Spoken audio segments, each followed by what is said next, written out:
All right, what's going on, guys? Reed Orlando here with another episode of Inside the Arts. This is an addition to Reed SPN's sports podcast, or whatever the fuck you want to call it, but this is directly linked to Reed SPN, aka Reed Sports Personality News on Instagram. If you haven't done so already, please give it a follow, or follow me on Instagram. Hit that subscribe button, please.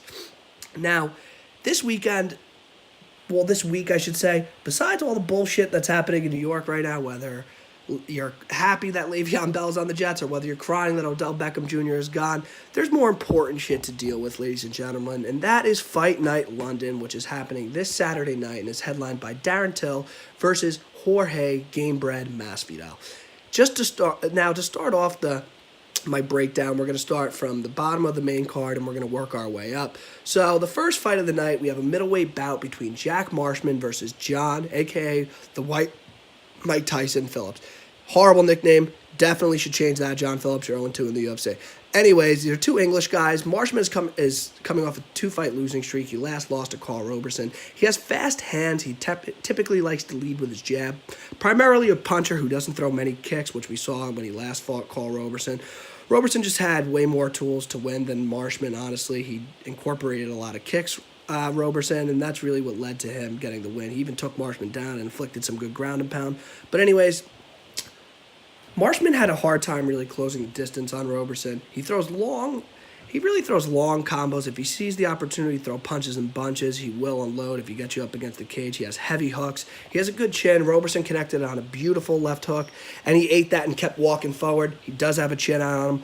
He has gotten wheel kick knocked out against Thiago Santos, but then again, Thiago Santos can do that to anyone. He does like to brawl. He will get hit, and he'll take a hit to be able to deliver a hit. He will take a hit to be able to load a couple of combinations on his opponent. He throws a lot of volume with his hands. He is a purple belt in jiu-jitsu, but had so much trouble against Roberson with the grappling. I mean, Roberson isn't known for his grappling, but he was able to get to side control easily and inflicted a lot of damage from on top.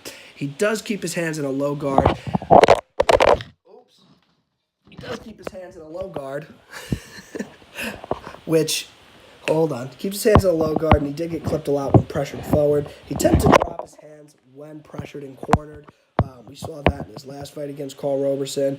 And let me just put this out there before I break down John Phillips. I think that the loser of this fight is actually going to get cut by the UFC, which is sad. They just both 0-2, both underperformed in a way. So this is a big fight for both of these guys. Now, John Phillips, he trains at SBG Ireland. John Phillips is 0-2 in the UFC. He did get submitted 2 fights in a row, both by rear naked choke. His last fight, he got submitted by Kevin Holland.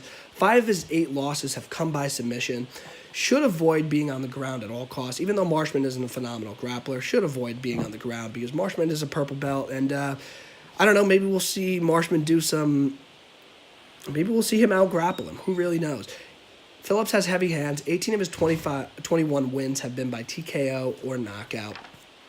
He pushes the pace. He's always walking forward. I could see him meeting Marshman in the middle of the pocket and exchanging. This could be a wild fight, honestly, just because of the implications for both of these guys. No matter who loses, I think that they think that they're going to get cut. So they're definitely going to bring it. He had trouble with Kevin Holland's reach and low kicks. Holland really just controlled distance well with those kicks. And overall, Phillips got good boxing like Marshman. That's his primary weapon. And in the cage is his hands. He has heavy hooks, specifically that left hook. Likes to get inside the pocket, dirty box a little bit, and make it ugly. If he gets you backed up against the cage, he will unload combos with his hands. Marshman should avoid backing up and getting on his heel. He was beating Kevin Holland until he got taken down and controlled, so, like I said, wants to avoid the grappling. He's got power, though. So I'm picking Marshman to win this one. Both very similar styles. Both primarily boxers with good power. Marshman has slightly faster hands and, in my opinion, slightly crisper boxing. And throws more volume. Marshman is giving up 2 inches, but I expect them to meet in the middle and exchange in the pocket. Phillips gets hit 8 times per minute, opposed to Marshman getting hit 3.78. So I just think that Marshman's going to be able to land more volume and is going to be able to land more effective shots than Phillips is going to be able to land on Marshman. So I'm picking Marshman. I just think he's a little bit more well-rounded. If it goes to the ground, I'd give him a slight advantage. So 3-round unanimous decision for Marshman. Next fight, we have Danny Roberts versus Claudio Silva. Danny Roberts, 5-2 in the UFC, trains with Henry Hooft and all those great kickboxers over there. 3-inch reach advantage. Boxed pro until 2010 when he switched from boxing to MMA. So definitely his best attribute is his boxing. He is on a 2-fight win streak. He's got good lateral footwork. He used it really well against David Zawada. Zawada really had trouble timing his shots against Roberts. He's a good, I wouldn't say a good grappler. He's a decent grappler. He had some good grappling transitions in that first round against Zawada. He got the better of him in those grappling transitions and maintained control most of that round. Even though Zawada was offensive in his guard, he controlled him from on top. Did look slightly gassed in the third round against Zawada, but Zawada has over 40 fights. He was a real test for Roberts. I think that was Roberts' toughest test to date, besides him getting knocked out by Nordine Taleb and Mike Perry. But he has big power in his left hand, Roberts, especially that left cross. He times it really well, and he shoots it right down the middle, and it is beautiful the way he throws it. He put Oliver Enkamp out with one shot. His chin has been rattled. He did get knocked out by Nordine Taleb and Mike Perry, but since getting knocked out by Taleb, he's been on a 2-fight win streak and has gotten hit with some shots, and he hasn't gotten knocked out or even really stunned. He does drop his hands on the reset sometimes, which can lead to him getting head kick knocked out, head kick KO'd. But Claudio Silva's a good kicker, but lacks the power really to knock out Danny Roberts, in my opinion. His takedown defense isn't horrible, Danny Roberts. His grappling isn't bad at all, but we have seen him taken down and held down, and that can be a problem against a high-level grappler like Silva, who's a black belt and actually submitted Nordine Taleb previous to this fight. If Silva can take him down, he definitely has the advantage here. Danny Roberts has a nice left low kick and uses high kick well when fighting backwards. Besides that, he really doesn't kick a lot. He looks to get up and looks to angle and load combos, finishing with his left hand typically. Looks to pressure you and wait for an opportunity to land that left hand. Doesn't fight well by moving back, which led to him getting knocked out by Nordine. But I expect him to moving forward in this one. I expect him to pressure this fight. He is not as effective on his back heel. He's much better off being the pressure fighter or pressuring the action when he fights. On his back heel, he's not do as well. Now, Claudio Silva, 12-1, 3-0 in the UFC. Previous to beating Taleb, Claudio Silva did not fight for 4 years. He had a number of surgeries. He had eye surgery. He had 4 foot surgeries. I mean, the guy's a fucking warrior. And to come back and to still want to fight, that's so impressive to me. I'm really impressed by the heart by Silva, honestly. He is coming off that big submission win over Nordine Taleb. His best attribute as his fighter is his grappling, which is Roberts' worst in my opinion, so he has the clear advantage in the grappling. He likes to shoot for an outside single, and if he gets that, he'll look to run the pipe and take you down. Very offensive when he gets you down. He'll look to pass guard, ground and pound you, submit you. He's always looking to improve position and submit you. He's very aggressive when looking for a takedown. He's got a nice left high kick. He uses it well when opponents are on their back foot. Hint, hopefully Danny Roberts is not on his back foot. Anyways, he has good enough striking to get close enough to Roberts to take him down and implement his game plan, which is obviously to take him down, work from the top, ground and pound him, and look for a submission, okay? His boxing isn't nearly as crisp as Danny Roberts. Not nearly as crisp, in my opinion.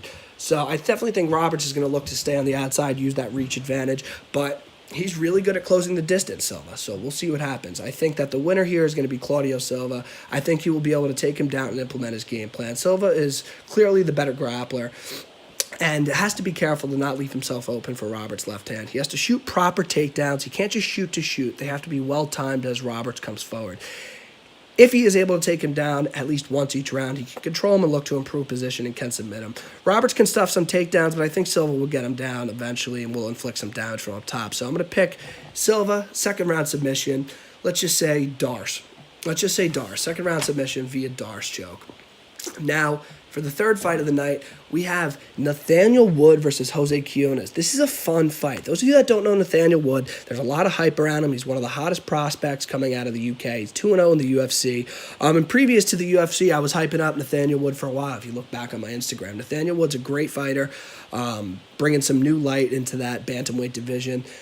And he's definitely trained by the right people. He's got Brad Pickett in his corner, and Brad Pickett, for those of you that don't know, beat Demetrius Johnson way back in the day, maybe 2011 or 2012. So he's got the right corner behind him, he's got the right team behind him, and he's a good fighter. He does not have a reach advantage here. In his last fight, he gave up actually 6 inches and closed the distance beautifully and had no problem against Andre Ewell. Excellent timing on his strikes, excellent lateral footwork, which helps him engage, then disengage before his opponent strikes. Nice outside low kick. He times it beautifully, but Eduardo landed some nice punches when he throws it. Typically, when you throw a left or a right inside low kick or an outside low kick, you leave your face open for a punch. So usually what they tell you is if you get hit with a low kick to lunge forward and to throw a punch, whether a right hand or a left hand, depending on which leg is being kicked. So Nathaniel Wood, his timing gets better as the fight goes on. He's a very calculated fighter. He's always feinting. He's always keeping you guessing constantly. He's got a very nice right hand, specifically that right straight. He's got very fast hands in general. He's beaten some super tough veterans like Johnny Eduardo. That's his most impressive fight to date. And he even submitted Johnny Eduardo with a Bravo choke. And I'm pretty sure Johnny Eduardo's a black belt. So that's a very impressive win on his resume. And he's got a very nice front headlock. He can work a lot of submissions from the front head. He's got very good submissions and grappling overall. If he sees an opportunity to take you down, he will go for it. And if he gets on top of you, he will create a lot of pressure like we saw against Andre Ewell. Andre Ewell had no answers for when Nathaniel Wood took him down. Mind you, Andre Ewell's biggest hole is his grappling, in my opinion. But he still looked very impressive against him, and his top pressure was excellent. He's got good cardio as well. He keeps the pace up all throughout the fight. The pace that he fights with in the first round, he finishes up in the third. These smaller guys, they can go all day. So typically, a lot of these bantamweights, flyweights, featherweights, they have good cardio, except for Conor McGregor when he fought at 145. He was gassed out by round 1. So now to Jose Quinones. Jose Quinones, 4-1 in the UFC. He typically fights once a year. He is on a 4-fight win streak. He has not fought for over a year. I don't know why. I couldn't really find anything on why he hasn't fought for that long. Who knows what's going on in his life. He's got good wrestling control. In his last fight against Ishihara, on the ground, he kept him there for like 4 minutes. And Diego Rivas, he kept him down that entire second round. So what I've noticed from Quinones is he was tended to throw his hands in his last fight. He really couldn't find his range or his timing. I think he's definitely going to have a hard time finding his range and timing against Woods because of how good Woods' footwork is and how active he is, and you never know really what he's going to throw. So I think he's going to keep Quinones guessing. One of Quinones' best attributes as a fighter are his kicks. He really whips those outside low kicks and inside low kicks, especially his left outside low kick. He really loads up on it. However, he has to be careful to not be too detectable, or he will get hit with a counter straight, or Nathaniel Wood can catch his leg and can take him down. Good kicking in general, pretty decent kicks. He does feint the jab a lot, but he's really, the fights that I have seen out of Quinones, he doesn't really use his hands that much. He feints a lot, but he really doesn't, I don't know, he doesn't throw a lot of punches. Kicks are his primary weapon. He lacks power. I'd say that Wood has the advantage there for sure. He has phenomenal cardio, like a lot of these Mexicans. Now, let me just go off topic for a second. A lot of these Mexican fighters, whether it be Cain Velasquez, whether it be Henry Cejudo, whether it be Julio Cesar Chavez in boxing, Maradona, these guys, Maidana, I should say Maradona. I'm not talking soccer. No, but a lot of these Mexican fighters, they have cardio for days. Most Mexican fighters, I don't know what it is. I don't know if it's a cultural thing or if it's a genetic thing, but they have this Mexican style of just always coming forward, relentless cardio. And fun story, I had a kid on my team. His name is Kevin Diaz. Great kid, by the way. I had him on my team for wrestling. And this kid just had cardio for days. It didn't matter how many times he got taken down. He would just keep coming forward. So that Mexican blood, man, they're just warriors, these people. So phenomenal cardio. I'd give him the advantage there for sure. He really does. A slight advantage because Nathaniel Wood has good cardio. But back to what I was saying. His timing could be off because of his year-plus layoff, and he did have a hard time finding his timing in his last fight. He's got decent boxing, but like I said, his best weapons are those kicks. And he does catch kicks well, so Wood does have to be careful that he doesn't get put on his back. Actually, it's really the same for both of them, that both of them don't get those leg kicks caught and put on their back. So I think the winner here is Wood. I think Quinones will have a hard time finding his timing and range against Wood. Wood is always moving and feinting, and it's really hard to time your strikes against him. Wood's more well-rounded overall. I think he's the better grappler and a more technical striker. I think Wood will keep him guessing and off balance and will throw more effective volume.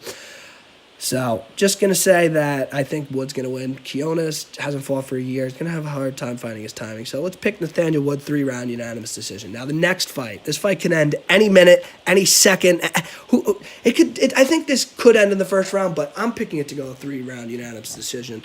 Now, I'll tell you why. So, Dominic Reyes versus Volkan Ozdemir. This is a light heavyweight bout. Dom Reyes, number 8, moving up those rankings quick. 4-0 in the UFC, 3 finishes in the first round. His last fight was against Ovin St. Preux, and he looked phenomenal in that fight. That was his biggest win of his career so far. Ovin St. Preux, he's a very technical and he's a very crafty veteran. You saw when he fought John Jones, he pushed him through those 5 rounds, and John had a hard time finding his range against him. And Dominic Reyes, he outclassed him. I was very impressed by that. I picked Ovin St. Preux to win. Reyes is a very aggressive fighter.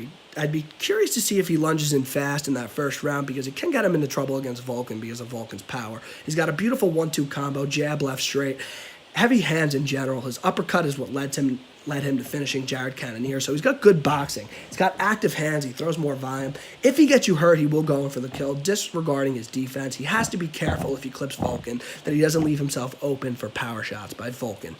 Vicious ground and pound. If he gets you down, he will look to finish.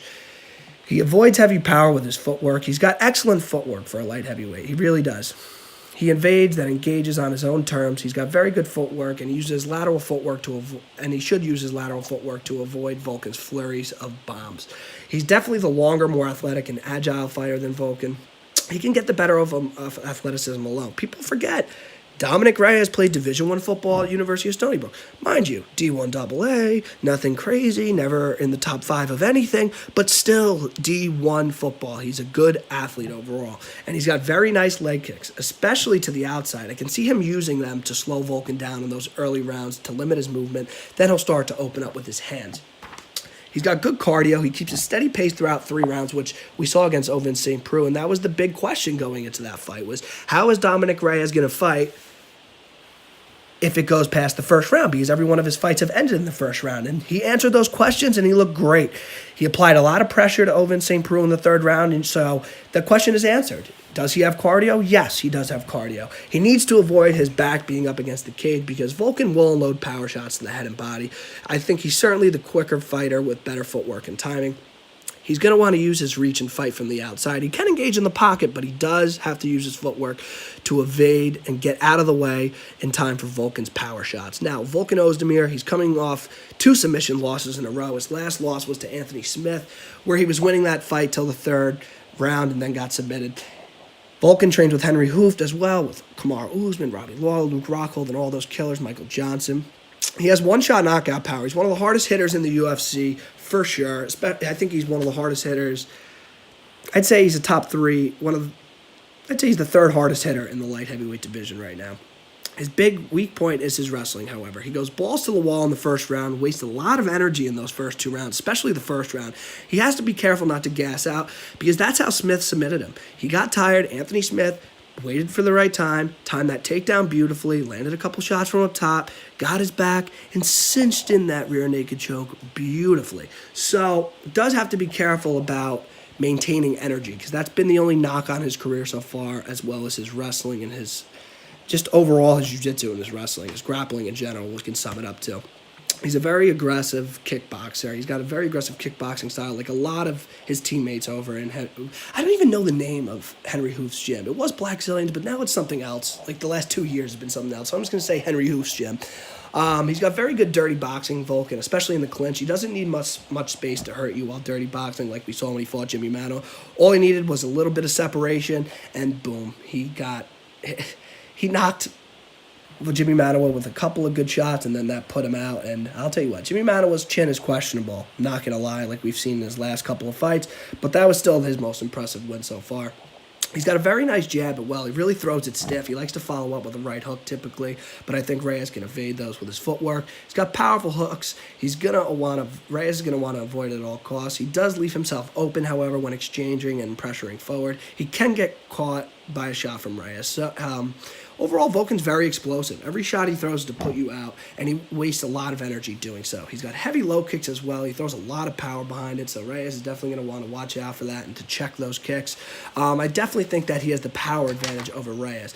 So my winner for this fight, I'm going to pick Dominic Reyes. I'm going to pick a 3-round unanimous decision. I think he's the younger, more athletic guy and can negate Volkan's flurries with good footwork and fighting on the outside with his reach advantage. Volkan uses a lot of energy in the first round and can gas himself out, and Reyes can help with him gassing him out by using good footwork and constantly moving around. The key here is Reyes' footwork, speed, and timing. He has better speed and timing than Volkan. I think Reyes is more technical striking and can capitalize when Volkan overextends and doesn't block shots. Reyes can slow him down with leg kicks and footwork. Reyes has to avoid being up against the cage because that's when Volkan explodes and delivers his most deadly combinations in the later rounds. Dominic Reyes, second round TKO. Going with that one. That would be an interesting one. It would be the first time we'd see Volkan get technically knocked out or knocked out at all. Now, the next fight, we have the co-main event. We have Gunnar Nelson versus Leon Edwards. First things first, have any of you seen Gunnar Nelson's Claw on Me music video, the remix? A little weird. He was in spandex. There weren't a lot of attractive women, but I thought it was hysterical.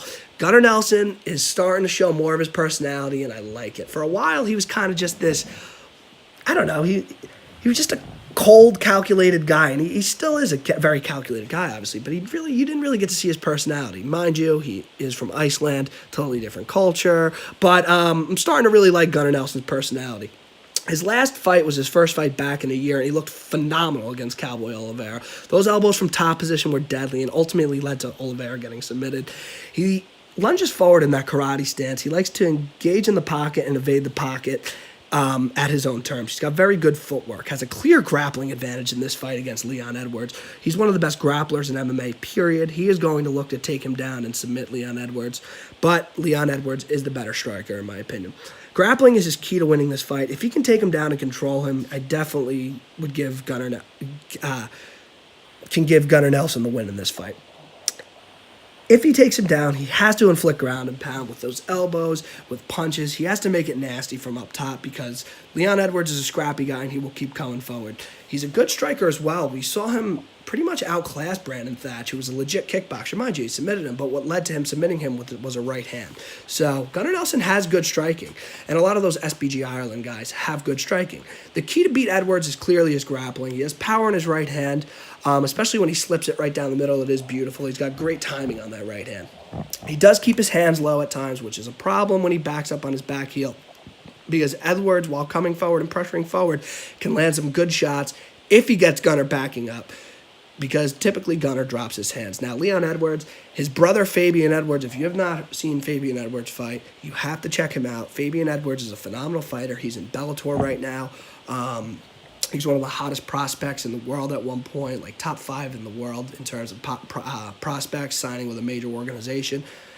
Bigger, stronger Leon Edwards. I'd say not as good striking, but he's a fucking hell of a fighter, Fabian Edwards, so definitely check him out.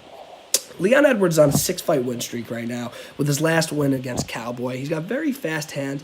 As you see when he fought Cowboy, he had the clear speed advantage in that fight. He's a southpaw. He's got very nice timing on his left hand, especially his left hook. He's great in the clinch, especially against the cage. He has nasty knees in the clinch as well. So Gunnar's, if he wants to engage in the clinch, Gunnar, he's got to take him down or attempt to take him down, because I'll tell you what, Leon Edwards has some nasty knees and elbows in the clinch. He's a very diverse striker overall, Leon Edwards. He has many tools on the feet. But like most of these UK guys, a lot of these UK guys have great boxing and great hand speed. He has speed and striking advantage clearly. I think this will definitely be his toughest fight to date because of high level Gunnar's grappling is. He's got a nasty jab, straight left, good cardio, kept his pace from the first all throughout the 5th round when he fought Cowboy.